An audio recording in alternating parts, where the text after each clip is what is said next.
What have we seen so far? Well, as you say, we're seeing some anecdotal evidence that there are people that are weighing their options right now, looking at moving some of their cash in Hong Kong dollars in the city elsewhere to other countries, offshore bank accounts, as you say, investigating other landing spots in the region or further away, places like Singapore, a common rival to Hong Kong, and maybe other countries like Australia, as a potential destination that they can flee to or move to if they feel that the situation gets too hot in Hong Kong. But in terms of actual concrete signs of an exodus, we're not necessarily seeing that yet. The Hong Kong dollar still remains at the strong end of its trading band with the U.S. dollar given the peg.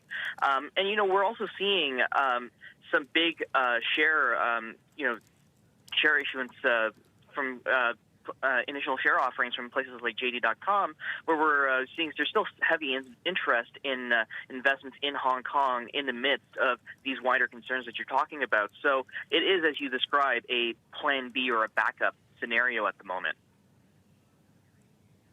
Eric, we've just got a couple of lines breaking across the terminal now. China's Hong Kong and Macau Affairs Office Deputy Director has been speaking, saying that the Hong Kong security law will not be retroactive. That was a concern of people, many activists, particularly in Hong Kong. So saying that this will not be, the security law, retroactive. Just talking about the politics in the city, Eric, Hong Kong's legislature has important elections, of course, come up in September. But there are concerns amongst some that pro-democracy lawmakers could get disqualified before the vote even takes place. What is going on here? Yeah, for sure. The elections coming up in September have pretty high stakes attached to them. At stake is the control over the Legislative Council, which is the local government in Hong Kong. If the pro-democratic parties, the pro-democrats, take control of the Legislative Council, they could potentially force Carrie Lam, the chief executive, to step down. For instance, if they vote down her budget proposals twice.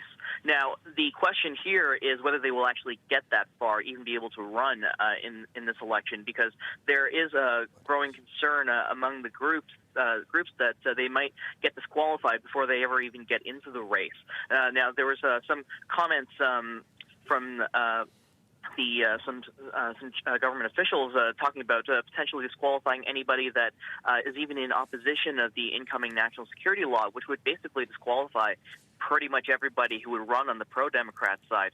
And as you say, if it's, the measures are not retroactive, well, we've still got a couple of months until that election, and basically anyone campaigning against or on a pro-Democratic platform is likely going to run the risk of running, raising the ire of those potential laws moving forward, even ignoring what they've done retroactively. So there's still a lot of concern about whether they'll even be able to get that far into the race well before we get to September.